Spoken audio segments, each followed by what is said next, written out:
Hi, I'm Andrew Connell, and I'm a Microsoft MVP in the area of Microsoft 365 development. And I have a lot of experience with SharePoint development, including all of the different development models that we've had, Microsoft Graph development, Microsoft Teams development, and developing add-ins for Microsoft Office, as well as working with Microsoft Identity, including Azure AD. Single sign-on provides a seamless way for your add-ins to authenticate users.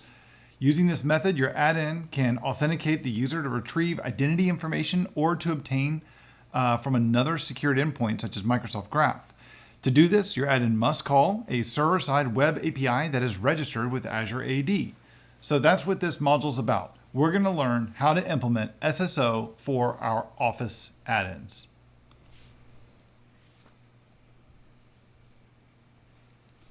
In this first section, we're going to learn how authentication works with Office add-ins and how to use SSO for an Office add-in.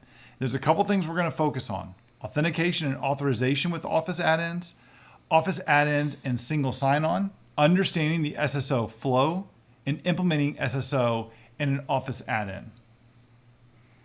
Web applications and Office add-ins allow anonymous access by default, but you can require your users to authenticate with a login. For example, you can require that your users be logged in with a Microsoft account, a Microsoft 365 education or work account, or another common account. This task is called user authentication because it enables the add-in to know who the user is. Your add-in can also get the user's consent to access their Microsoft Graph data, such as their Microsoft 365 profile, OneDrive files, SharePoint data, and other things, or to data in another external source, such as Google, Facebook, LinkedIn, Salesforce, and GitHub. This task is called add-in or app authorization because it's the add-in that's being authorized, not the user. You have two different ways to accomplish authentication and authorization. In this module, we're going to focus on Office Single Sign-On. This is otherwise known as SSO. This system enables the user's login to Office to also function as a login to the add-in. And optionally, the add-in can also use the user's Office credentials to authorize the add-in to call Microsoft Graph. The other option is web application authorization and authentication with Azure AD. This is beyond the scope of what we're going to cover, so I'm not going to focus on it too much for the rest of this module. Let's talk specifically about Office add-ins and single sign-on. This was added to SSO support was added to Office add-ins in 2020, and this capability reduces how often a user is prompted to log in to third-party services. The Office SSO support is implemented in combination with code in your custom add-ins. Support for SSO in the Office Runtime JavaScript SDK and Azure AD. To support SSO, an Office add-in must have a corresponding Azure AD application registration. This app registration defines what permissions the add-in supports and trusts the Office client applications to act on behalf of the user. Using this support for SSO, add-ins can request the user's profile information or information from Microsoft Graph. Users can consent Office add-ins for themselves to allow the add-in to obtain their profile information. The add-in can then use this profile information provided by Azure AD in Office as the ID of the currently signed-in user. Administrators can consent on behalf of the entire organization via centralized deployment processes, so each user doesn't have to individually go through the consent process as well. This is going to support both types of accounts supported by Microsoft, both work and school accounts, otherwise known as Azure AD, and Microsoft accounts. Now, add-in SSO is supported in the Office web clients and the following desktop clients, as you see there with the versions that are listed on the screen.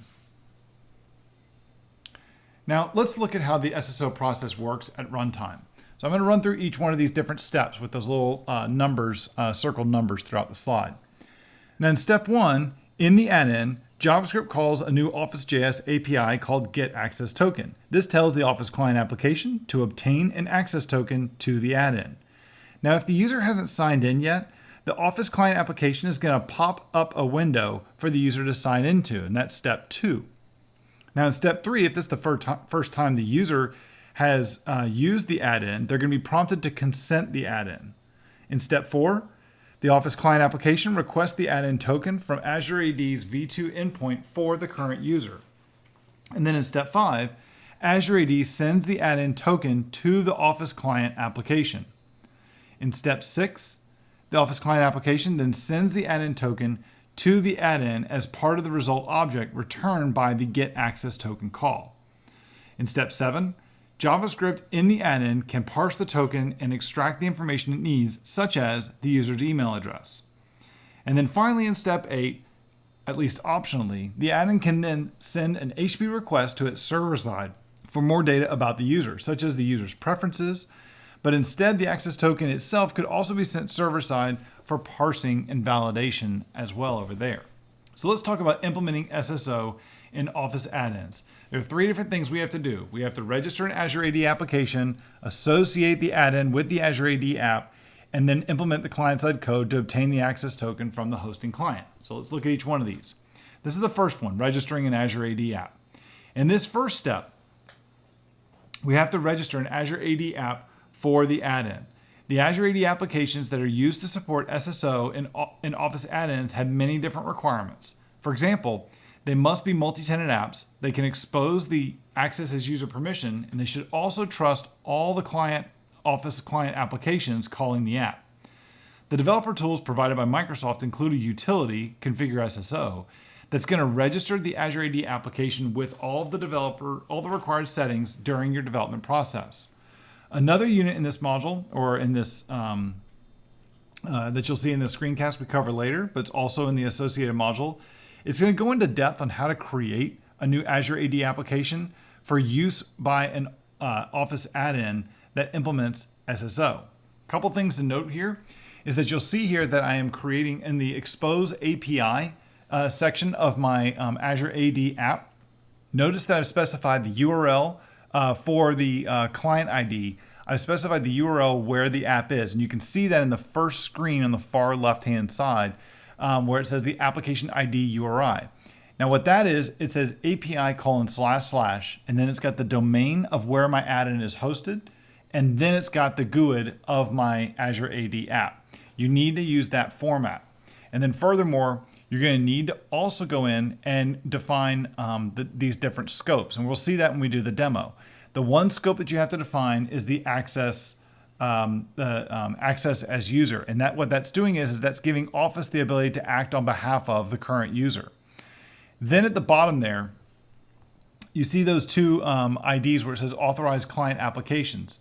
Those 2 GUIDs that are listed there, those are the Microsoft Office client apps. There's actually a bunch more that you can't see that are cut off by that screenshot. But what those are all doing is those are specifying the Office clients, both the web clients and the desktop clients and the mobile clients between the different mobile implementations of iOS and Android, and between desktop and mobile. And all of those are listed. Those are saying that the user does not have to consent this access as user permission. Once that's done, then when the user goes to use the app, Azure AD will automatically trust that app as being allowed to get that permission. Now, I'm also going to have to, once the Azure AD app has been created, I have to associate the Azure AD app with the actual add-in in my Office add-in. I'm doing that inside of the manifest file. This is all done in this new object called the Web Application Info section. It's going to be listed at the bottom, usually at the bottom of the manifest. Now there's a couple pieces to it that you need to be familiar with. The ID is the client ID of the registered Azure AD application, while the resource is the URL of the add-in, which is the same thing as the URI that was used when registering the add-in in Azure AD. The domain portion of that URI must match the domain where it's used in any of the URLs in the resources section of the add-in's manifest file.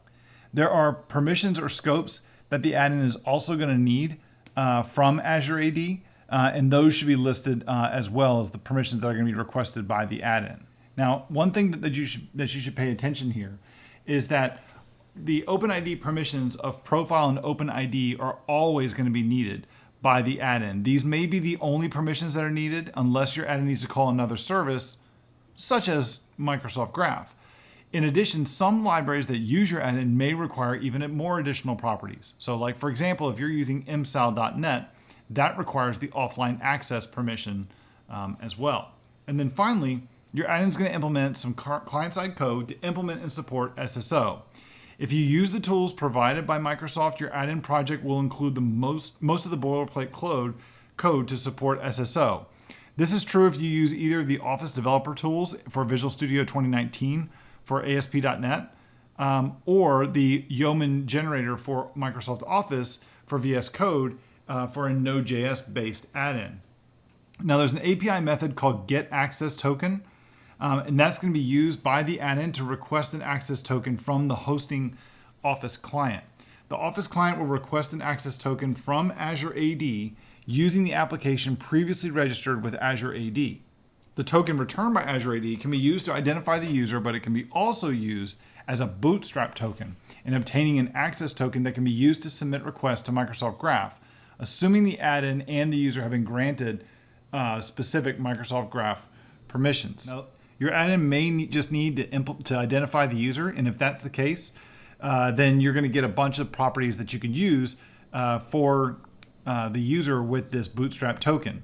It's going to have things like the user's name, their preferred name, the OID, which is the object ID of the user. This should be used to identify a user in the backend system, such as because things like name and preferred username, those things can be changed by the user or the administrator in the future. And then the TID is the tenant ID. That's the ID that your tenant or that your user actually belongs to. So let's see how this is going to work. What we're going to do is we're going to build a Microsoft Office Word add-in that inserts details about the currently logged in user in Microsoft Graph. So this process is going to use the SSO authentication scheme. In this first demo, we're going to build a Microsoft Word add-in, and this add-in is going to insert details about the currently logged in user with Microsoft Graph. So the process that we're going to take advantage of here is using the single sign-on authentication scheme that's supported in Microsoft Office. Now, I need a few prerequisites here. I need to make sure that when I'm building an Office add-in for Microsoft Word, it's going to require that I use either the web client for Microsoft Word or a supported desktop client for either Windows or Mac OS. And I've got that installed here. I'm also going to use Node.js to create a custom Word add-in in this module using the Yeoman generator for Microsoft Office.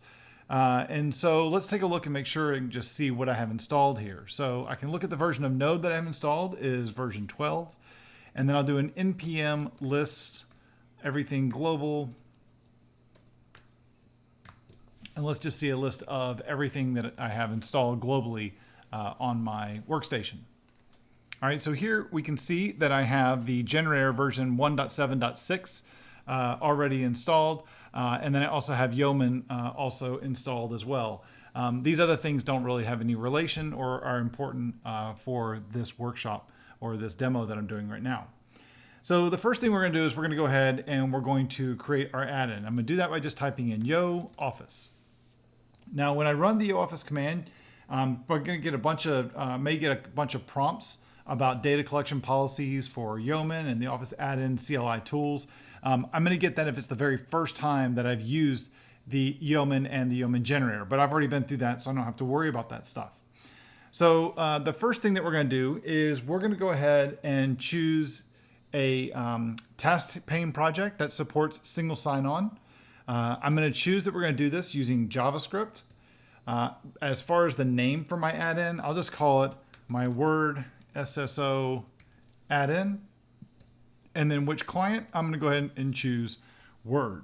So what this is going to do now is that once the generator has all that information, it's going to go ahead and create a brand new project for me that I can use to go create my Word add-in.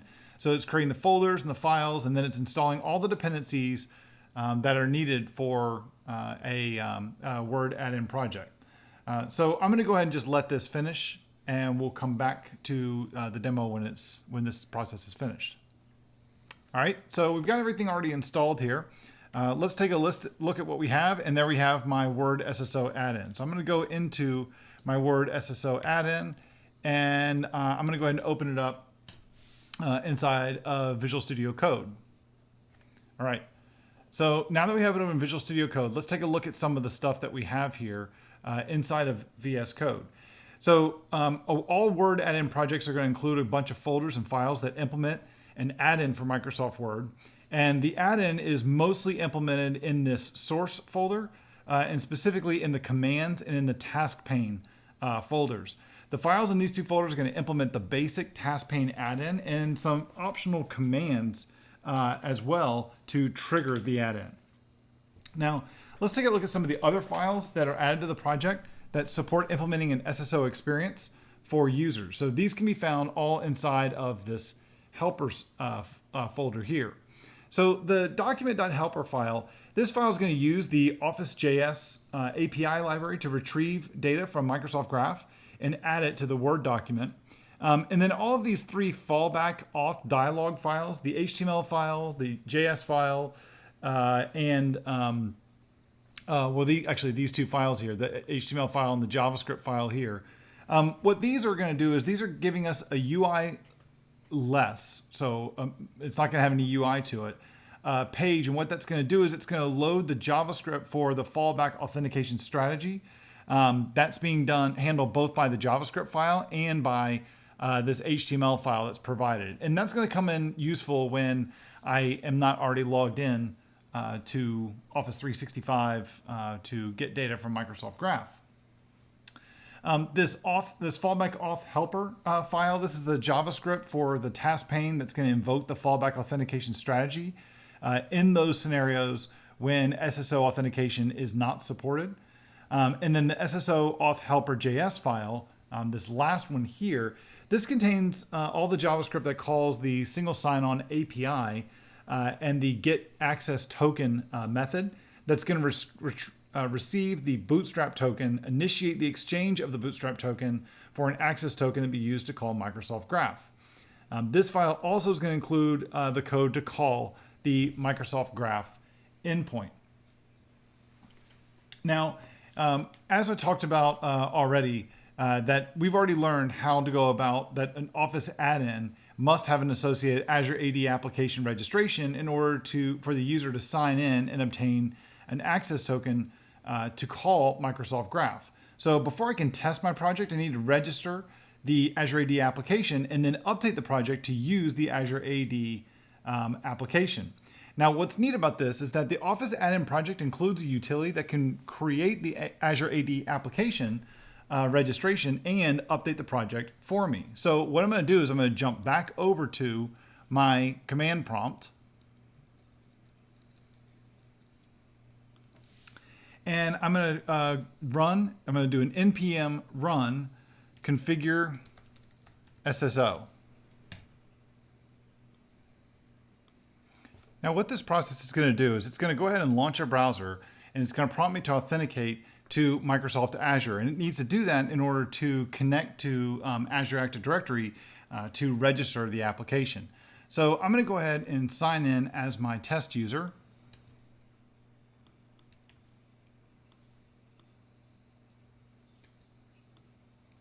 So I've gone ahead and I've already logged in with my test user. And if I come back over here to the console, you can see here that it's going ahead and it's creating my Azure AD application. We're going to look at that in just a second. So the steps that it's running through is it's going to register the new Azure AD application. It's going to configure the audience and the permission settings for the app. It's going to create a new client secret and save it to the developer workstation's secret store. So if you're on Windows or on Mac, each one of those has a place where it saves passwords in a secure environment. And it's saving that password, that key that you see here, this app secret. It's actually going to save that to my workstation. So I have to enter the password so that it can do that. And then it goes ahead and it's going to log out of Azure once the application has been created. So you can see there that that application starts with E2B8297C. So let's go take a look and see what this command actually did. So what I'm going to do is I'm going to come back over here to my browser, and let's go navigate to the Azure AD portal. And I'm signed in as that user, so I'm going to log in as Megan, and I'm going to go to Azure AD, and then I'm going to choose my app registrations. And I should see the app that we just created here. So we have the one right here. There's my my word SSO add-in. It starts with that same E2B, or you can see there it ends in the 7732, which is what we can see right over here on the side. Now, the other thing that this did, if I come back over to my project, is if I open up the environment settings file here, you can see that it's also set that client ID in the environment variables. And this is just something that my app is going to end up using to keep track of which Azure AD app has actually been set up. So let's now go back to our browser real quick. And let's look at the authentication tab and see how this was set up. So notice here that the redirect URIs have been set up to go to my local host, which is my web server that's going to spin up in just a minute when we test this. And it's going to go to the task pane URL as well as the fallback auth URL. And then furthermore, it's also set the implicit grant for both access tokens and ID tokens. If I look at the client certificates and secrets, well, we know that the secret has already been set up there. It's that 6K5. And if I go back and look over here, we can see that is the secret, the 6K5 that's actually being that was actually set up for us and was created. Next thing to look at here are the API permissions. So if I look at this, what you'll see is that I have a couple of permissions that have already been set: offline access, OpenID, profile, and the user.read permission. In addition, it already went ahead and it granted admin consent. So they had added these permissions and it clicked on this grant admin consent to automatically go through and to provision all of those different permissions or consent to them on behalf of all the users in the organization. Next, if I go to the expose an API, what you'll see here is it went ahead and it set my application ID URI, and it set it to added in the domain for where the actual application is going to be hosted. So that ID that URL, I had to add that domain, or the little utility we ran had to actually run that and add that for us. If we create this manually, I would have had to do that myself. It then went in, and just as also notice, this ID is the same ID as this app. Now the next thing here, the scope's defined by the API. I created a new scope just by using this form, or that the tool did. And if we take a look at the scope that was created, what you'll see, it was created as the access as user. And so this scope now has a fully qualified URI as ID, is the same thing as the application ID URI, but it then includes the scope on the very end. And then it's got some explanation of what this thing is. And then who can consent to it: admins and users, or just admins. And this scope is enabled. Now, the last thing that we did is it went ahead and it added in these 4 client applications. Those are all of the different Microsoft Office applications that should be listed that we can use in our app. Now, the way that's done, if I look at each one of these, I specified this ID, and those IDs are specified not only in the Microsoft Office add-in documentation for SSO, but they're also specified in the module, in the exercise for this module of the demo that I'm doing for the module that's associated with this screencast. You can see there that I've automatically authorized the scope. And as I talked about earlier, what this does is this says that this application, when this application goes to access this Azure AD application, then it's not going to prompt the user to automatically consent. They're already going to get this scope. It's already been taken care of for them. All right, so let's go ahead and let's build and test our application. Let's see this thing run. So I'm going to just run an npm start. And what this will do is build our application and go ahead and spin the app up.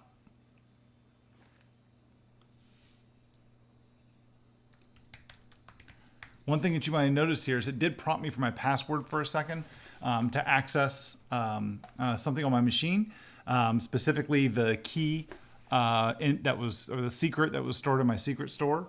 So I had to go ahead and pass that in. So keep an eye on if a password prompt pops up in the console for this test here. What it did is it went ahead and built the add-in, started the local web server up, and then it started the Office client, which was already running, and then it went ahead and it's going to go ahead and sideload the add-in into my Office application. So again, monitor the command prompt. You may get a password prompt that's required for the sideloading and the debugging process. So I can test the add-in by coming over here to the Show Task Pane add-in that's already been added. Select that. We can see in the background that some work was being done. And then I can test it by just selecting the Get My Profile Information. So I'm logged in as Megan, or at least it remembers Megan, but I'm not currently logged in. So I'm gonna have to go ahead and log in first. And this is because I wasn't already logged in. Now, if I was using the web client where I would already be logged in, or if I was logged in on my desktop to my Active Directory account, this prompt would not have shown up. All right, so we'll go ahead and say, no, we don't want to stay signed in. And there we go. It was using Microsoft Graph to go fetch that data and add that data to my application. Now, here's what's interesting about it is if I come over here and actually do this in a browser in the web client, it will not prompt me to log in because I'm already logged in. So if I go to my OneDrive and I'm already logged in as Megan, so we're already here. Let's just come into this folder and let's create a new file. So I'll go ahead and create a new document, a new Word document. Now, when I create this Word document, I need to install my add-in, or I need to sideload it. So let's go ahead and open up the ribbon so we can see everything. First thing I have to do is I'm going to have to go ahead and sideload the add-in. So I'm going to do that by selecting Insert Add-ins. And then I'm going to, in this dialog box that pops up, I'm going to upload my add-in. So I need to go find my add-in on my machine. So I found the add-in and I went ahead and selected the manifest file that's in the root of the application. You can see that. So here's our manifest and it's actually pointing to the actual task pane right down here. All right, so I'm going to go ahead and select upload. And there we go. There's our task pane that we see right here. The image isn't showing up due to a little bug in the project, but the image isn't all that important. So I go ahead and click Show Task Pane. And now when I click Get My User Profile Information, I'm already signed in because I signed in to the desktop client. Well, it's going to remember the fact that I'm signed in. So if I say Get My Profile Information, it's using the single sign-in process to go fetch my information from the from Microsoft Graph. So let's take a second and let's take a look at what the code looks like for this project and how this works. So if I open the project and I take a look at this inside of VS Code, in the manifest file, you'll notice that inside of this Office App section, I have that source location or default setting. So that's saying here's the main path for where the task pane should be shown in that iframe in the web client. So if I go over here and I look at that task pane HTML, within the head part of the page, notice in the script tag, I've got a script tag reference to Office.js. That's the Office JavaScript SDK that your add-in is going to use to communicate with the host Office client. Now, at the bottom of this file, there is this button that I'm selecting here. And this button is what starts the process of obtaining an access token for the user to request the currently signed in user's profile information from Microsoft Graph. Now, I also have this task pane JavaScript file, which is getting added to that HTML file. Once the hosting Office client has loaded the add-in, it's going to attach this SSO auth helper and this method get graph data. It's going to attach it to my button's on click event. So when I click that button, it's going to run this command that you see right here. Well, that's inside of my helpers folder. So if I go to my helpers SSO auth helper, this file, again, this contains a code that does most of the work for authenticating the user using SSO and obtaining the user's profile data from Microsoft Graph. So all of this is implemented inside of a method called getGraphData. Now this method is going to do a couple different things. First, it's going to sign in the user by obtaining an access token from Azure AD, and this access token is going to be referred to as the bootstrap token. Now you notice here I've set that allow sign in prompt is equal to true. We'll talk about that when we talk more about the slides in the module. It's then going to exchange that access token for a graph token by calling this SSO package. Now this is something that's provided to your project. What this does is this knows how to take that graph token, it's how to obtain a token for Microsoft Graph by passing in the bootstrap token, and it's going to get that back as this exchange token. So it's going to do this by calling the graph.microsoft.com/v1.0/auth endpoint. And that's going to be used to obtain an access token that can be used to call Microsoft Graph. And then what it's going to do is it's going to submit the request. So here it's going to make the Microsoft Graph call, passing in the access token. If we go look and see what this method does, the make graph call, you can see here from the declaration from this method, and I have a get make graph call and a get graph data. So if I look at the actual method here of make graph call, here it is. So what this is going to do is it's going to use jQuery, the AJAX method, to go get information about the current user. Now, if at any point, if I come back over here to my single sign-on page, if at any point this fails, what this is going to do is leverage our fail.auth helper, which is listed right here, this JavaScript file that's being imported at the top. So what you can see here is the code that's been added by the Yeoman generator for Office to the initial add-in project is going to retrieve the user's profile information to Microsoft Graph. Now, in another demo, I'm going to show you when we build an Excel task pane add-in, I'm going to show you how you can get additional information from Microsoft Graph and not just this basic information about getting the current user. So we'll take a look at that in another demo. But for now, let's jump back to the slides. Users sign into Office, both online, mobile, and desktop platforms, using either their Microsoft personal account or their Microsoft 365 education or work account. The best way for an Office add-in to get authorized access to Microsoft Graph is to use the credentials from the user's Office sign-on. This enables them to access their Office Graph data without needing to sign in a second time. So in this section, we're going to focus a little bit more on how to implement SSO for an Office add-in that's going to get data from Microsoft Graph. I know we just saw how to get data from a Word add-in on the last demo, but we're going to look at it a little bit more in depth on the graph aspect to it in this lesson. So specifically, we're going to focus on add-ins, SSO, and the Microsoft Graph, and then also how to call Microsoft Graph from a client-side application. So let's start by taking a look at how the authentication flow works at runtime when a add-in implements SSO with the end goal to ultimately request data from Microsoft Graph. Too fast. The big thing that you want to pay attention to here is that the first trip from the add-in to Office to ask for a token is actually a bootstrap token.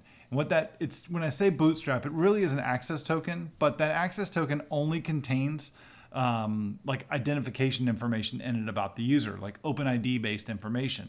So again, their name, their object ID, their tenant ID, etc.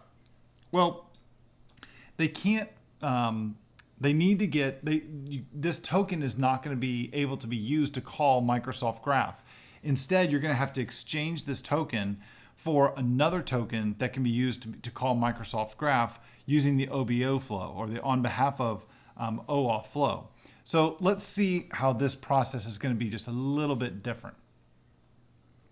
So again, same diagram we saw in the last section or earlier in the module, but this time I got a little more stuff over there on the far right-hand side with Microsoft Graph and Office 365. So let's start again with number 1, which is the add-in in the bottom left-hand corner, and it's going to call Office. So this is going to start by calling the Office.js API method getAccessToken, and that's going to tell the Office client application to obtain an access token for the add-in. Again, this token, I'm going to commonly call this the Bootstrap access token because it's going to be replaced with a second token later in the process. Now, step 2. If the user isn't signed, and one thing before we go any further, you see lots of round trips of things going around. I'm going to show you how you can actually simplify this in just a little bit. So don't get too concerned about that just now if you're intimidated by this. You just want to understand the underlying flow of what happens, but some of the stuff in the APIs that are provided make this a little bit easier for us. So step 2 is if the user's not signed in, the Office client app is going to open a pop-up window for the user to sign in. And then in step 3, if it's the first time that they've actually tried to sign in and use the add-in, they're going to be prompted to consent for this process to let this happen. Step 4, the Office client application is going to request the Bootstrap access token from the Azure AD endpoint for the current user, and Azure AD is going to return that token in step 5 to the Office client application. And then in step 6, the Office client, such as Word or Excel, they're going to send the Bootstrap access token to the add-in as part of the result returned by the get access token call. And then in step 7, well, this is when your JavaScript is then going to use that access token, the identification token, inside of your app. So maybe it makes an HTTP request to a web API that is hosted at the same fully qualified domain as the add-in, and it includes the Bootstrap token as proof of authorization. In step 8, well, your server-side code should validate that access token that it received, the Bootstrap token, and it actually came from Azure AD if you're going to trust it. In step 9, it's going to use the OAuth 2 on behalf of flow to obtain an access token to call Microsoft Graph. And then Azure AD in step 10 is going to return the access token to Microsoft Graph, and it's going to include a refresh token if the add-in requested offline access permission to the add-in. Then in step 11, server-side code could cache the access token that it needs to call Microsoft Graph. And then in step 12, the server-side code can then make a request to Microsoft Graph and include the access token to Microsoft Graph. Or step 13, Graph's then going to return the data to the add-in, which it can then pass the data back over into the UI showing up inside of our add-in. And then finally, in step 14, if the access token to Microsoft Graph expires, the server-side code can use its refresh token to get a new access token to the Microsoft Graph. Okay, again, we're going to simplify this in just a minute. Now, a couple things about this. The steps that I just outlined state that Office can prompt the user to consent the add-in permission to sign them in. However, it is very important that you note that Office clients can only prompt for consent for the OpenID profile scope. Office can't prompt the user to consent any of the Microsoft Graph permissions. This can present a challenge with your add-in because it won't know if this initial Bootstrap token can be used in the OBO OAuth 2 flow to obtain an access token to call Microsoft Graph. If your code needs permissions to Graph, or more permissions than the user hasn't consented to yet, when Graph receives the Bootstrap token, it's going to fail with a specific error that AAD STS 65001. That error is going to indicate that the consent is requested to the requested Graph permission has not yet been granted. Now in this scenario, your add-in should gracefully handle the scenario with a fallback authorization system that prompts the user to consent to the necessary Graph permissions. But you can also get around this a little bit too to make your life a little bit better. One thing that you noticed in that slide that had all of those round trips to Azure AD was there were a lot of round trips to Azure AD. That's especially true when you're requesting an access token for use with Microsoft Graph. Is your add-in's going to need to start multiple round trips before it can even find out if the user needs to consent to more permissions for Graph. So, one of the things that the Office JavaScript SDK has done is it accepts an options object that you can use to implement a fail-fast approach, which you should do. If you pass an object into the getAccessToken method called for_MSGraphAccess and set that to true, Azure AD is going to do an extra check before it returns the Bootstrap token. If the user has consented to the requested Graph permissions that you're requesting, your admin is going to receive the Bootstrap token that you can use to exchange with Microsoft Graph using the OBO on behalf of Flow, OAuth 2 Flow, to obtain an access token that can be used to call Graph. However, if the user has not consented to the requested Graph permissions, Azure AD is going to respond with a very specific code. It's 13012. That code indicates that you need to do more authorization. So your code can handle this error by falling back to the alternative authorization system. This process is going to open a dialog and prompt the user to consent for the necessary Graph permissions. Using this approach, your admin can avoid multiple round trips just to find out the user needs to consent to Microsoft Graph. The code in the default Office Add-in SSO project includes boilerplate code necessary to implement this fallback authorization process.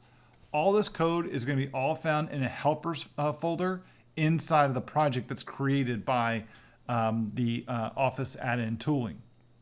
It's a collection of HTML and JavaScript files that are going to implement the pop-up dialog.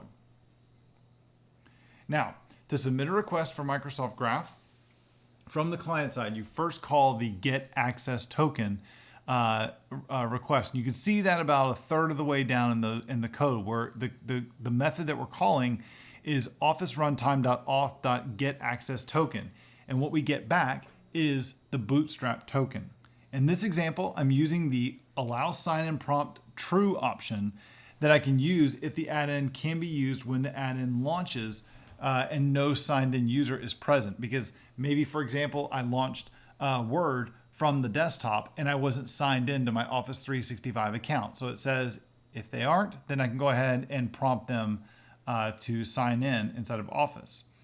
The next thing I need to do is I need to try and exchange this token I got back, this bootstrap token, for an access token that can be used to call Microsoft Graph. This is the part that starts the OBO OAuth2 flow, and that's the one where it's the line that starts with let exchange response. So what that does is I'm exchanging my bootstrap token and I want an access token to come back. Now let's just assume the user has consented the necessary graph permissions. I can then request the user profile information from Graph by calling make graph API call. That method is included with the provided Office Add-in SSO JavaScript package. So that's what's down there where it says get profile data. I'm calling SSO make graph call and passing in that access token that I got back.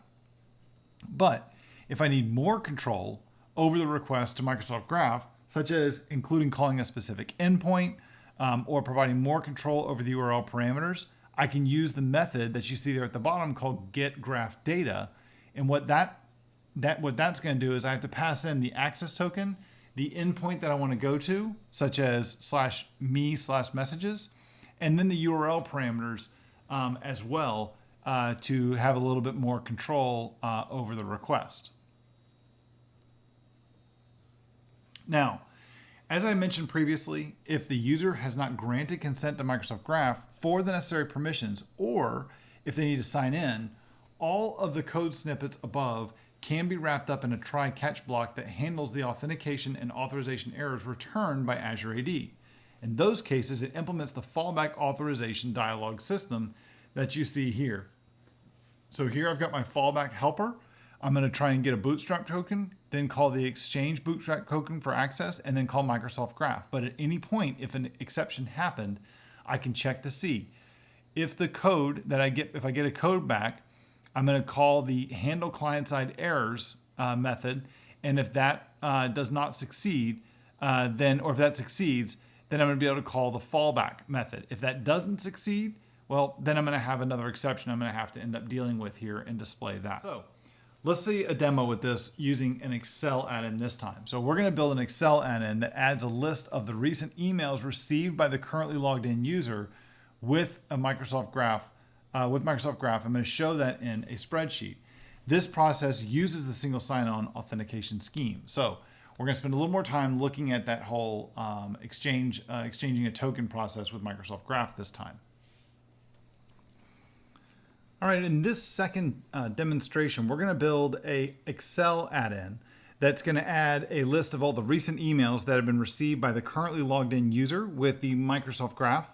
And I'm going to add all of these to an Excel worksheet. So again, just like the last demo I did, this is going to use the single sign-in authentication scheme that's supported in Office add-ins. Now, again, just like I showed you in the last demo, in order to do this, I'm going to have to use the web client for Microsoft Excel, or I'm going to have to use one of these supported desktop clients for either Windows or Mac OS. And I've already shown you all the prerequisites in the previous demo, so I don't need to run through that again. Let's just go ahead and start off by creating our new Excel task pane add-in. So I'm going to do that by starting off and typing in Yo Office, and I'm going to choose that I want to create a task pane project that's going to support a single sign-on. I'm going to have this one be JavaScript as well. You can use TypeScript if you like. I'm going to say my Excel SSO add-in as the name, and we're going to choose this to be an Excel add-in. So I'm going to let this process go ahead and scaffold up the project and download and install all of the dependencies. All right, so our project is created. So let's take a look real quick. And there we have my Excel add-in. So I'll just jump over to my Excel add-in. And we'll just see we have a bunch of files inside of our project. So now again, just like you saw me in the previous demo that we had with the Word add-in, I needed to create a Azure AD application for my Excel app that's going to be used to call Microsoft Graph and go sign in to Azure AD. So I can do that by just typing in npm run configure SSO. And again, what this is going to do are the following steps. It's going to register a new Azure AD application, configure the application's audience and permission settings, and create a new client secret and save it to your developer workstation and secret store. So what I'm going to have to do is I'm going to have to sign in as Megan, but I'm already signed in, so it went ahead and it picked up that I was already signed in the browser. I didn't have to do that again.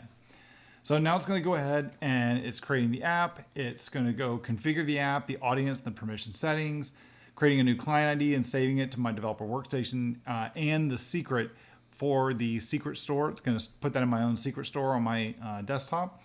And then it's also going to update the project and with the Azure AD applications client ID. So I'm going to go ahead and let this finish. It's also asking my password to save that, so I will type that in. All right, fantastic. So our project's created, so let's take a look at it inside of VS Code. All right, so here we go. Now this project is set up. It looks very similar, if not almost identical, to our project that we had with our Word project. Now let's go ahead and let's run this guy, actually see him run, and then we'll actually go do some changes to him in the code in just a minute. So I'm going to say npm start. Again, you want to watch the console to see if there's a prompt for your password to access your secret store. Now to test our add-in, I'm going to come over here and I'm going to select my add-in on the show task pane. And then I'm going to select the get my user profile information. Again, it's going to prompt me to sign in if it doesn't already recognize me, which in this case, it doesn't recognize me because Excel was not already signed in. And I'll let it go ahead and sign me in, and you can see that it's fetching my information my test user's information from Microsoft Graph. Now, I said in a previous demo that it won't ask me to sign in once I'm already signed in. That was for that client and that document. That was what was stored with that document, okay? So that's not actually, that's the reason why Excel is prompting me. I'm in a totally different application. I'm in a totally different client. Now, let's go ahead and let's make some changes to the app to show our recent emails. So the first thing that I'm going to need to do with this is I'm going to want to go back to my Azure AD portal. Let's go find our application that we just created, our Excel add-in, which is under app registrations.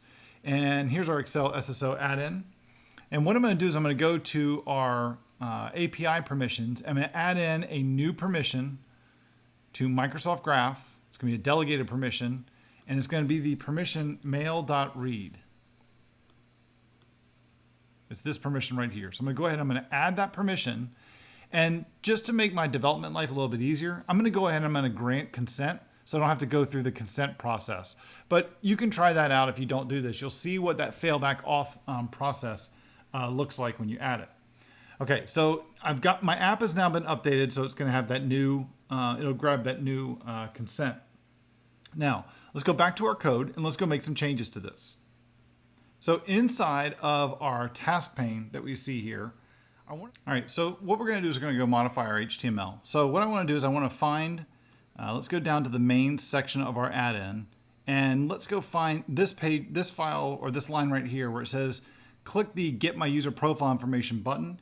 Instead, we're going to say, click the Get My Last 10 Emails button. And then I'm going to scroll down a little bit farther, and I want to find on the last bullet right here, it's going to tell us what's going to happen. It's going to say your last 10 emails will be displayed in the document. Now, I want to go ahead and I'm going to leave this Get Graph Data button. We're going to see like where it says Get My Profile Information. Now let's go modify this code as well, because this should actually say get my last 10 emails. All right, so there we go. So get my last 10 emails. Now, the next thing I want to do is I want to go in and I want to modify what that button does. So if you remember, our task pane says that when I click that button, it's going to call get graph data. What I want to do is I want to go modify what that method does. So there's my get graph data. Now, if I scroll down a little bit, you'll find this line here where it says that I'm getting a response by calling the make graph API call. So what I'm going to do is I'm going to change this up. So I'm going to comment this line out. And instead what I'm going to do is I'm going to add in a little more code. I'm going to say const. The endpoint that we're going to call is the /me/messages endpoint. I'm going to set some URL parameters. And I'm going to say we're going to use this select parameter to say we just want the receive date time, the subject of the email, and the is read state of the email. And then I'm also going to want to sort this ordering by the received. Let's just copy this over here, like receive date time. And I only want to get the top 10 items back. And then I'm also going to set the response that we were just looking for a second ago. And I'm going to say await, but this time, instead of saying make graph API call, I'm going to say get graph data. This is allowing me to have a little more control over what I want to pass in. So in this case here, I'm going to pass in the access token, which I got from the access token that you're going to get here from this exchange response. I'm also going to pass in the endpoint, and I'm also going to pass in the query parameters, which are the URL parameters, basically the same thing. Now, notice here that I have this thing called the document helper. And what this document helper does is it's going to make my life easier for writing to an Office document. So in this case here, it's checking to see, well, what are you in? Are you in Excel, Outlook, PowerPoint, or Word? We're in Excel. So what I'm going to do is I want to find that method for writing to Excel. So what I'm going to do is I'm actually going to delete the majority of the content inside of this from this all the way down to the sync. So what that does is that working with Excel is that I need to get a reference to the current sheet. So what I'm going to do first to add a couple headings to my sheet. So I'm going to say const range heading equals sheet.get range, and we're going to go from A1 to D1, and then I'm going to say the range heading dot values. This is a two-dimensional array, and I need to say received date time subject, and I'll have a read state, and then I'll also put the ID of the property there. So that's how we actually are going to write a cell. Now I'm going to add this code, right? I'm going to add some additional code to this that's actually going to take the results from Microsoft Graph, request and convert them to a multi-dimensional array, and write them to the worksheet. Now to save us a little bit of time, I'm going to go ahead and just paste that code in, and let's take a look at it real quick. So what this code is doing, let's just go through and format this a little bit, make it easier to read. Okay, so what this is doing is I'm getting all of the results that came back from Microsoft Graph. So that was being passed in as my result object. I'm saying get the value property, which is an array of items. So I'm going to walk through all of these items. I'm going to make sure that I have one, and then I'm going to create this array of data in my field. So that's kind of like the array that you see like right here. It's going to all those fields or all those properties are going to match those different columns. I'm then going to create a new array called data, and I'm going to insert that array, my inner array, into my data array. And then I'm going to say, now let's go write out the range data. So I'm going to get a new range equal to basically starting with the second row in the spreadsheet and in that data range. And I want to go through and write things out on a row by row by row. So in this case here, I'm going to be going to whatever I is. In our case, that's starting off with the very first one, that's 0. So I'm going to say starting at A2 through D2, I want to write out this data for the first email. Second email will be on 1, which will say A3 to D3, write those out. And then once I do that, I'm going to do this auto format of or auto fit of all of my columns. So I'm going to go ahead and save my changes. Come back over here to Excel. Let's go ahead and stop the server here, and I'm going to run this again. So I'm going to say spin up a new Excel document. So I'm going to go and restart our app. But this time we're actually going to do this in the browser. So even if this launches Excel, we're going to ignore that. Now, I did see my password prompt, so let's make sure we put that in. So now let's come back over here to Excel in the browser. See, it's still running over here. Yep, so server's still running. So let's come over here and let's go into our FY21 Q3 and we'll say Excel Workbook. And just like you saw me do in the previous demo, I need to sideload my add-in. And I'll do that by going to Insert, Office Add-ins. I'm going to upload my add-in. There we go. There's my add-in. Go to my Show Task pane. Getting my last 10 emails. So I'm going to go ahead and select this. And so what you see here is that my add-in is now loaded. And so now when I click my get my last 10 emails, what you'll see here is that now we have our last 10 emails that are showing up. I was not prompted to sign in because I'm already signed in as Megan as my test user. And so it pulled her most recent emails without prompting her to sign in. The Microsoft Teams activity feed is going to enable users to see a list of relevant items specific to that user. And users can use the activity feed to address changes, notifications, and other alerts in a very productive manner. So what we're going to look at in this unit is how you can use a Microsoft Graph to post to an activity feed. And there are a few things we're going to look at. We're going to look at understanding the basics of an activity feed notification, the requirements for sending activity feed notifications, and then how to do it. The developer tools that are provided by Microsoft to create Office add-ins with ASP.NET or Node.js included utilities to register the required Azure AD application. So the tool that's provided in the case of Node.js, Configure SSO, it simplifies not just the app registration, but also configuring your developer workstation. But you really should know how all the different settings and properties on your Azure AD app that you need to create for your application. So in this section, we're going to learn how to create an Azure AD app registration for an Office add-in that implements single sign-on. And you also are going to learn some good practices that are recommended by Microsoft when creating Office add-ins that implement SSO. So specifically, we're going to focus on using Azure AD and applications for Office Add-in SSO and some best practices and some guidance. So let's look at the requirements for registering an Azure AD application used by an Office add-in that implements SSO. The first step is to register an Azure AD application in the Azure Active Directory Admin Center. When registering the app, ensure that the supported account type is going to be set to accounts in any organizational directory or a multi-tenant application. This is a requirement for Office add-in apps. On the authentication page, which is what you see there on the slide, we have to configure the settings for the app. So your app should have at least 2 redirect URIs that are listed.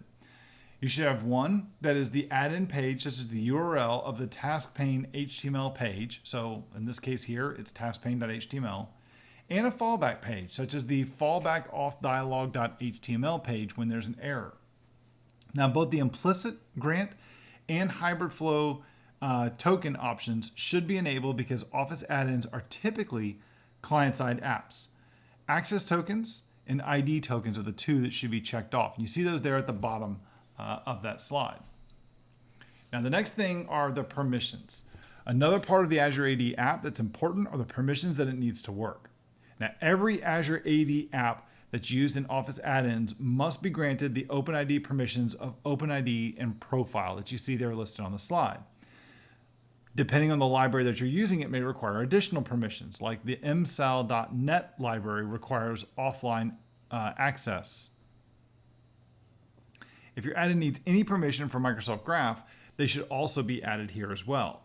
Now, while it's not required when you're registering the app, as the administrator, you can pre-consent on behalf of all users in your tenant with these different permissions. This simplifies the authentication flow so users don't have to consent to the add-in when they first go to use it. Now, the next thing is to expose an API. Your app must expose its own permissions to Azure AD and Office clients.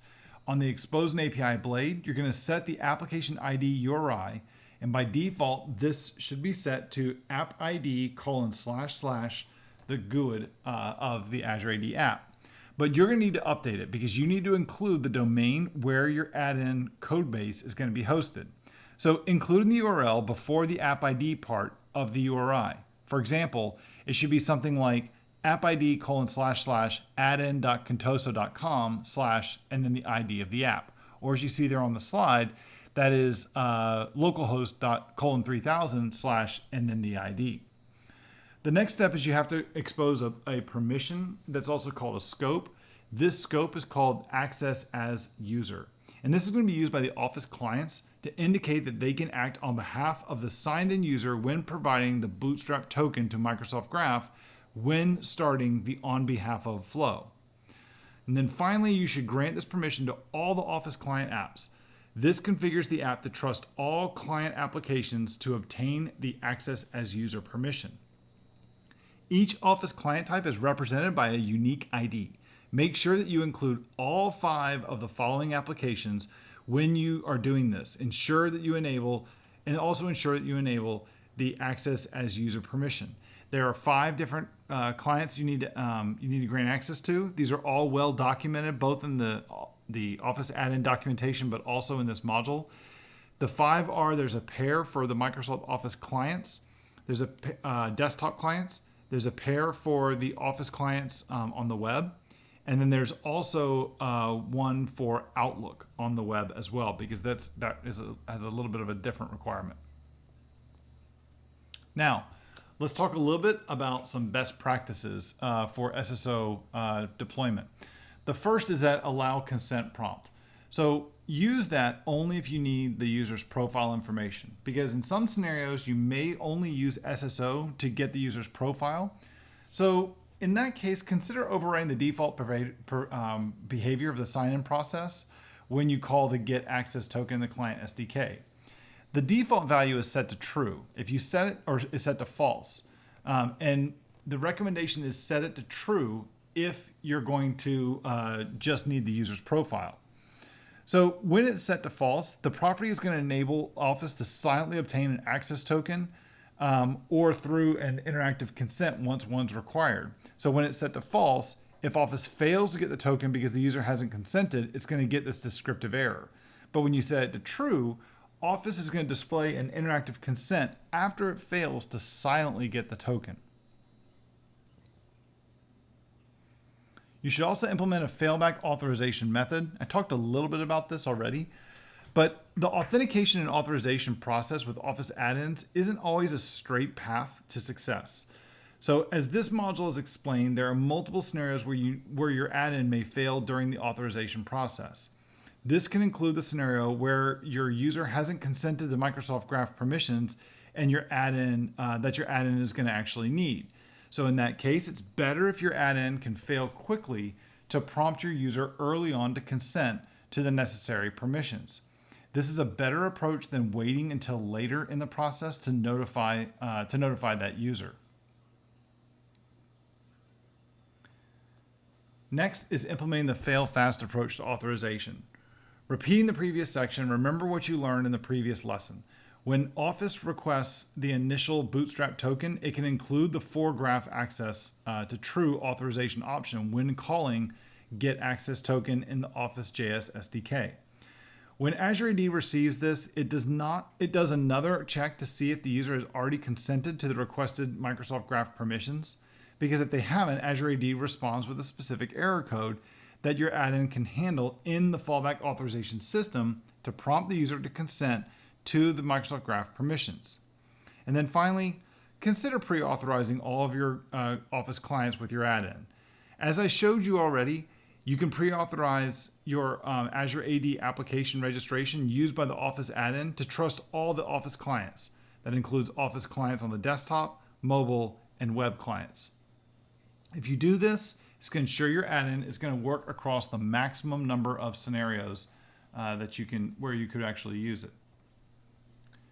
Now, In this last demo, we're going to build an Outlook add-in, and this one is going to list all of the recent emails received by the currently logged in user with Microsoft Graph, and it's going to display those inside of an email. This process uses the single sign-on authentication scheme. In this last demo for this module, we're going to build an Outlook task pane add-in. It's going to add a list of my recent or my upcoming appointments in my calendar. We're going to add it to the current email as kind of a, here's like my available calendar that we want to send an email to a colleague. And we're going to do this by using the single sign-on support for Office add-ins. Specifically in ours, it's going to be an Outlook add-in. And we're going to use Microsoft Graph. So just like the previous versions, we have to develop an add-in for Microsoft Outlook. It requires either the web client or a supported desktop client, being either Windows or Mac OS. Now, we're going to use Node.js to create the custom Outlook add-in in this demo, just like we have in the other demos as well. But we're going to go about this a little bit differently than we have the other demos. In the other demos, I've used a tool to create the Azure AD account or Azure AD registration using the tools that have been provided from the Office team. We're going to do that as well in this module or in this demo. However, one thing that's going to be a little bit different that we're going to do is that once we see this up and running, we're going to create our own custom Azure AD app, and so that you can see like all the pieces that are involved in creating this. So I'm going to start here by going to my console and typing in Yo Office to start the process of creating my task pane add-in for Outlook. So on the project type, I'll come over here and pick the task pane project for supporting single sign-on. This is going to be a JavaScript project, and I'm going to call this my Outlook SSO add-in. And I'm going to say that this is for Outlook. So then I'm going to go ahead and let the npm install process run to download and install all of the dependencies required for this project. All right, now that our project is created, let's go jump over into the actual project folder and let's take a look at what we have. Okay, so we've got all of our stuff. Now, the first thing we're going to need to do is we're going to need to create the Azure AD account or Azure AD app registration. And so if I come over here into my Azure portal, I go to Azure Active Directory, I go to my app registrations, and we will see that we do not have an app over here for our Outlook add-in. So I'm going to say npm run configure SSO. Now, when I'm doing this, again, I need to make sure that I pay attention to the console if there's a prompt for any password, because my this utility is going to write to the certificate store on whatever desktop platform I'm using. In my case, it's Mac OS, and so it's going to be using Keychain, but Windows has an equivalent one as well. So this case here, it's prompting for me to sign in to Azure, so I've gone ahead and done that in another window. Now what this is doing is it's creating the new application in Azure AD. It's then going ahead and doing a bunch of additional stuff, like setting all the properties on the Azure AD application. I'm not going to run through all those different things that's going on because it's not really something that we need to worry about too much. We've seen it already.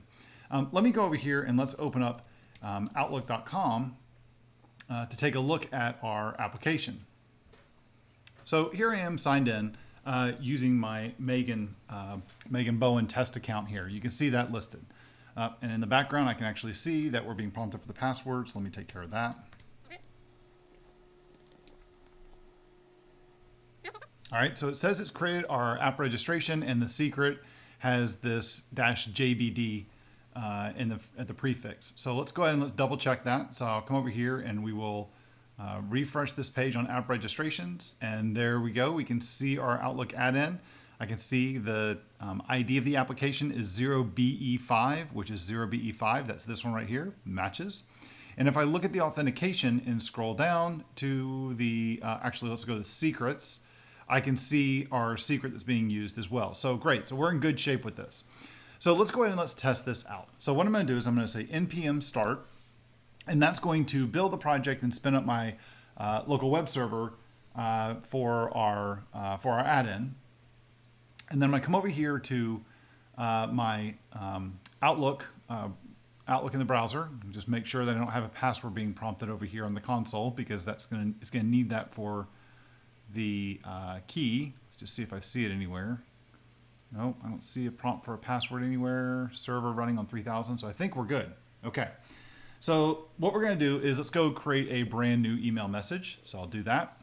And what I'm going to do is, let's open this up a bit so we can see this a little bit better. All right, so what you're going to see here is in this bottom rail down here, like in the footer of this new mail message, is the dot. And what I need to do is I need to install my app into, or my add-in into this section. So I'm going to do that by saying get add-ins. I'm going to go to my add-ins and scroll down, and I'm going to add a custom add-in from a file. I want to find the manifest file for my add-in. For the Office add-in, or the Outlook add-in that I've just started creating. And so I'm going to select that, and then I'll pick install. And here we go. We can see our My Outlook SSO add-in, and we can see some requests are showing up. We at least know that the requests are being made for an image, but the out-of-the-box little web server is having trouble responding with the image. But we can see that there's a request for the image. That's why we're getting that kind of templated kind of image there. That doesn't really matter for our demo so much right now. All right, so now that that's installed, we can go ahead and close this, and I can actually go run my add-in. So here's my add-in right here. I'll select it. It's going to open it up in the task pane. And because I'm already signed in to Outlook, it's already going to know who I am. So it's not going to prompt me to sign in. So when I just click get my user profile information, it's going to go ahead and fetch that. And you can see that it stuck my information right inside the body of the email here. All right, so let's now go ahead and let's update this application so that we can show a list of all my upcoming meetings for the currently logged in user. So all this information is going to be collected using Microsoft Graph. So I'm going to stop the web server in the background and open up the project in Visual Studio Code. So what I'm going to do is let's come over here and look at our task pane HTML. And what I'm going to do is I'm going to replace the entire body of our task pane with the following HTML that you see here. Oh, got two bodies, don't want that. There we go. So this is going to list out my upcoming meetings, and I can say share your day with others. This add-in is going to list all your upcoming meetings, and then I can see the add my upcoming schedule to the email. So the text that the code that I just copied in here, that's in the exercise that accompanies, that's part of this module that accompanies this screencast, and in the associated download in sample project. So just refer to the links in the notes for this video to see where you can go get that stuff. All right, now I need to update the code that's going to get the user's last 10 emails. So what I'm going to do is come over here to this SSO helper, this auth helper that we have, and I want to look for the part where we're making that graph call that you see here. So I'm going to go ahead and comment that out. We're going to change that so that we're going to say const start date is equal to new date. That's the current date time. And I'm going to let the end date is going to be equal to a new date as well, but it's going to be the start date right here. And then what I'm going to do is I'm then going to modify the end date to say we're going to set his date equal to the start date dot get date plus 1. So we're going to add a day to it. Now, I need to set up the endpoint that we're going to go query. So what I'm going to go to is the me/calendar view to get a list of all of my calendar items. And I'm also going to set up some URL parameters. And what I'm going to say is the start date time has to be equal to, and we're going to actually use our template or our string template literals. And we're going to go for the start date dot to ISO string, and then the end date is going to be equal to the end date time to ISO string as well. Now the last thing we're going to do with this is I don't want to get everything back, and so actually we need to, let's see, start date time,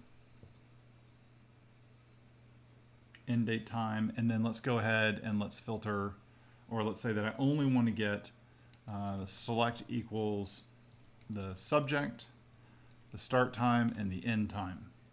All right. Now, the last thing is I need to actually execute this query. So I'm going to say const response is await SSO get graph data. And I'm going to pass in the exchange response access token. And then I'm also going to set the endpoint and the URL parameters as well. So that's going to go through and request all of my data. All right, now, so I've got a list of all of my meetings, my upcoming meetings. So what I then want to do is let's come back over here to our document helper file, which is going to be used to write to Outlook. So let's go ahead and find the method that writes to Outlook. So there's filtering profile, writing to Excel. There you go, writing to Outlook right here. So we're going to replace all of this data or all of this code with the following code. So let me explain what's going on here. So what I'm going to do is I'm going to start with an email message. I'm going to look at all the results that we got back. So the result object is what's coming back from Microsoft Graph. It's got a property called value. And then inside that value property is an array of all of my upcoming meetings. So I'm going to walk through each of these meetings, pass them in, get the start and the end time for the meeting. And then I'm going to create an email message that's just going to say, here's an ordered list or a list item. I'm going to then go write out the start time of the meeting and the end time of the meeting, and then the subject of the meeting. And then I'm going to go through and basically build my email message by saying, let's go add some additional like friendly text. Here's my upcoming calendar looks like, and then stick that list that I created inside of an unordered list. And then finally, I'm going to go ahead and I'm going to write that out. I'm going to write that to the Outlook email. So you can see here where I'm saying select days async, email message, coercion type is going to be HTML because that's what we actually did. All right, so now that's all done. Now, like I said before, in the previous exercises, in this module, I've used the configure SSO utility app or script that was included with all the projects that are created with the Yeoman generator for Microsoft Office. But for this demo, I want to show you how to manually register an Azure AD app and configure your developer environment to use this manually created application. So what I'm going to do is let's come back over here to our Azure AD portal, and we're going to go to our app registrations, and I'm going to create a new app registration. So my new app registration is going to be called My Outlook SSO Add-in 2, and I'm going to say that I want it to be multi-tenant. Right? So that's absolutely required for this. It has to be multi-tenant. So it can be one of these two, but it's got to be multi-tenant. Now the redirect URI, we're going to come back to this in just a minute. So go ahead and click register. And this is going to give me my application ID. So I'm going to go ahead and grab this, and I'm going to stick a few values here in VS Code because I'm going to need this a little bit later. All right, now next up, let's go deal with our authentication configuration. So I'm going to come over here to authentication. I'm going to add a platform. I'm going to add a web platform. And now I need to go through and specify the redirect URL. So for me, it's going to be https://localhost 3000/taskpane.html. And if you remember, we had another one about the fallback auth handler. I should do that just to be safe. In this case, I'm going to leave it blank. I'm not going to go ahead and enter that in, add another redirect URI. For now, this one's going to be just fine. As you can see, we can't actually go through and add it here. We'll do it in just a minute. I'm also going to specify on the implicit grant, I want to make sure that both of these tokens come back, the access token and the ID token. Now, let's go add in another URI. So we'll say https localhost 3000/fallback-auth-dialog.html. That's the other one that we want to be able to go to if we have a problem with our authentication. So then I'll go ahead and I'll save my changes. Now the next thing we need is we're going to need a secret. So I'm going to come over here to my client certificates and secrets, and I'm going to create a brand new client secret. So I don't really care what this thing is called, so I'll just go ahead and say add, and let's grab our secret. So I'll copy that to the clipboard, come over here to VS Code, and I'll paste that secret in. So we're going to need that a little bit later. All right, so we're good there. The next thing that we're going to need is I'm going to need to set the API permissions for my app. So let's come over here to our API permissions page. And we see that we only have one permission listed, user.read. So I need to add a few more. So in our case, I'm going to go to add a permission. These are going to be OpenID permissions. So I'm going to have to say graph delegated permissions. And the ones that we have to have, if you remember from the previous discussion points in this module, I have to use OpenID, and I have to also say profile. Those are required. If I was using msal.net, I'd also have to use offline access if I needed that permission as well. Furthermore, I also want to use the calendars.read permission. So we'll use this one right here, and I'll go ahead and add all three of those permissions. So now I have 4 permissions listed.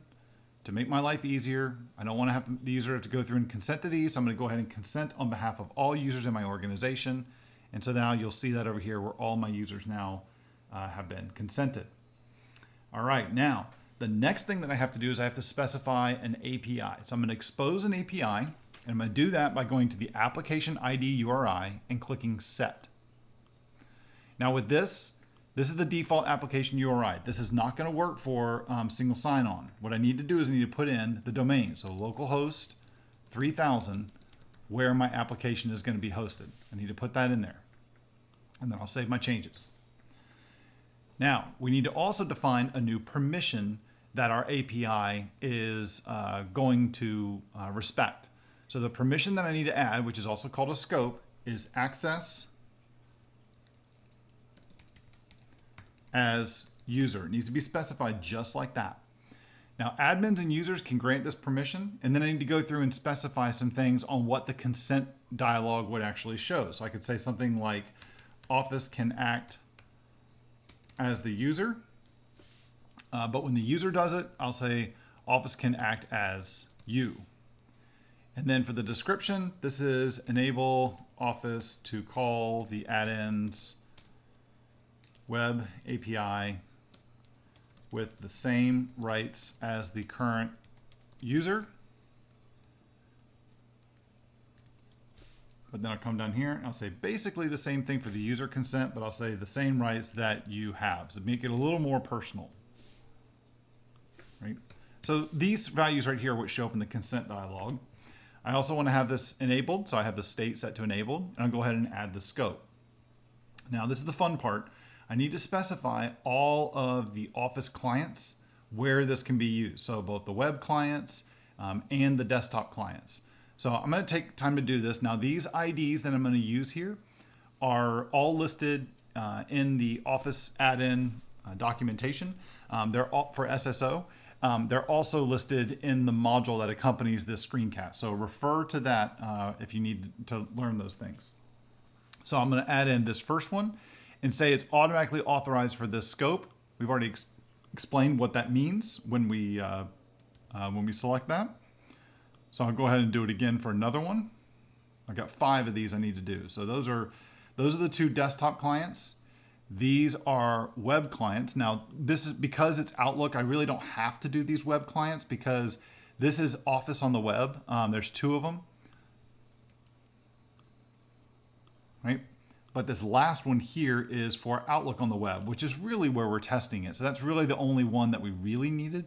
But who knows? Your add-in could have been used in Excel or Word. And so we want to make sure we have all of those listed. All right. So good. Now we're in good shape. So now let's go back to our application because we've got our Azure AD app all created and good, ready to go. What I'm going to do is I'm going to come back over to my app. And what I'm going to do is I'm going to grab this ID that we see here, and I'm going to go to my environment variable settings, and I'm going to change that to say this is the environment variable that we want to, or this is the client ID that we want to use. Now, when our app spins up and it looks for environment variables, it's going to see that this is the Azure AD app that we want to use. Furthermore, what I'm also going to have to do is I need to come back over to my manifest file, and I'm also going to need to find in the web application section down here at the bottom, I need to change it from using this ID to using this other ID that we have. So there's our new application, the 8130 application. All right, so now we're good with that. If I was going to have my user get prompted for defining or having to consent to the different permissions, I should also list those out here in these scopes. I've already gone ahead and granted that consent for calendars.read, so I don't really have to worry about that so much right here. Now, the other thing that I have to do is I have to specify our password or our secret for our application. And if you remember, when the way that these out-of-the-box projects are created with the Yeoman generator for Office add-ins is they're storing the secret for the Azure AD app registration. They're storing those in the secret store for on my platform, so Windows or Mac, depending on the one that I'm actually using. So if I'm using, again, Windows or Mac. Well, I don't have a place to really paste this in because this value right here is something that could be used, that isn't going to go in my project. It's actually being pulled from my developer environment. In production, you would need to set this as something in your actual application that you're deploying, like an environment variable, or say if you're deploying it to Azure, like an Azure Key Vault. So what I'm going to have to do is I have to update the password that's currently being used. So my app is called the My Outlook SSO add-in, right? That's the app that I've created here, is this My Outlook SSO add-in. While we created an Azure AD name that has the same, or an Azure AD app registration that has the same name, but it just has that 2 on the end, that doesn't really matter in this case. That name is just making it easier for me to find. The way that this is going to work is it's going to look for the app with the name that we created with the project with. So what I have to do is I'm going to have to go in and change the code. I'm going to have to go in and use the a little command line trick to go modify the password that's currently being used in my credential store. Now, again, I'm on a Mac OS, so this is going to be using Keychain. If you look at the module and the exercise that goes along with this demo, there's also the Windows steps as well, and how to use PowerShell to set the credentials in the password vault. But I'm going to need to do this with Mac OS. So what I'm going to do is set a couple variables here in the command prompt. So I have my SSO app name. That's equal to My Outlook SSO add-in. I'm also going to need to set the current user. Well, I know that that is me, so I'm just AC. And I'm also going to set the secret to use. And we're going to use that secret. Oh, that's not the right secret. We want to use the secret that's specified right here. So there's my secret. Now, to use this, I'm going to say sudo security add generic password -a, who's the user, -s, which is the, where is it? SSO app name. The -w is telling it that I want to go through and I'm going to want to update it if it's already there. And then $secret.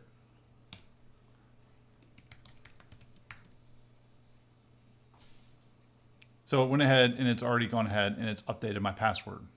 All right, let's now go build and test our application. So I'm going to say npm start. Now, while that's starting up, one thing that I know we're going to have to change is we're going to have to delete our add-in from our existing Outlook login. I'm going to have to upload a new one because remember we changed the manifest file that's going to be referring to a different Azure AD app. So let's come back over to our app. We will discard this email and we'll create a brand new message. We'll see our add-in right there, but we're going to get rid of it because it's still pointing to the old add-in. So we'll remove it and I'm going to add in a new one, which is really the one we were just working with. And we can tell that it's using our new ID down here, which is the 8130 right there. So go ahead and install it. Okay, it's all installed. And now let's go through and launch it. And we'll say, go ahead and add my upcoming schedule to my email. And here what you can see is that once it did a little pop-up window to log me in real quick, but then once that was done, it fetched the data from Microsoft Graph and added it straight to our email that you can see here. And so with that, you've now seen how to create Office add-ins using single sign-on as task panes, both in Outlook, Excel, and Word. Thank you for watching this module. I hope you got a lot out of this and I hope you learned something. This screencast is associated with, has an associated module to go along with it. And that module includes not only slides and demos, but it also includes a hands-on lab that will walk you through all of the steps that we showed here in the demonstration sections of this screencast. So make sure you check out the notes for this video to get access to the module where you'll find more information that you can use to get more about these resources. Thank you very much.